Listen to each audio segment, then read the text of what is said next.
స్నేహితుల అవసరం ఎప్పుడూ ఉంది. బంధువులు కూడా మన కాపాడుతారో లేదో చెప్పడం, స్నేహితులు కాపాడు తీరతాడు ఖచ్చితంగా. స్నేహంలో ఆ విలువ ఉంది, అనుమానమే. కానీ ఆ స్నేహితులను ఎంచుకోవాలి కదా. అందుకే ప్రాచీనమైన ఒక సూక్తి చెబుతారు, స్నేహితుల కోసం ప్రాణం ఇవ్వడం గొప్ప విషయం కాదుట, ఇచ్చేయచ్చుట. కానీ ప్రాణం ఇవ్వడానికి అర్హత కలిగిన గొప్ప స్నేహితుడు దొరకాలి కదా, అది గొప్ప విషయం అన్నాడు. స్నేహితుల కోసం ప్రాణత్యాగం చేయడం గొప్ప విషయం కాదయ్యా, ప్రాణత్యాగానికి అర్హుడైన స్నేహితులు దొరకాలి కదా, అది గొప్ప విషయం కదా. స్నేహం అంటే అలా ఉండాలి కదా.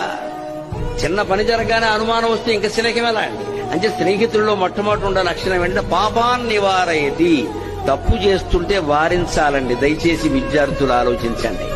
అటువంటి స్నేహానికి పునాదులు కాలేజీలోనే పడతాయి. ఎందుకంటే ఇక్కడ రోజు కలుస్తూ ఉంటారు, మనస్తత్వాలు తెలుస్తూ ఉంటాయి, ఉపకారాలు అపకారాలు అన్ని జరుగుతూ ఉంటాయి. 4 ఏళ్ల పాటు మనం కలిసి సంచరిస్తాం ఇక్కడ.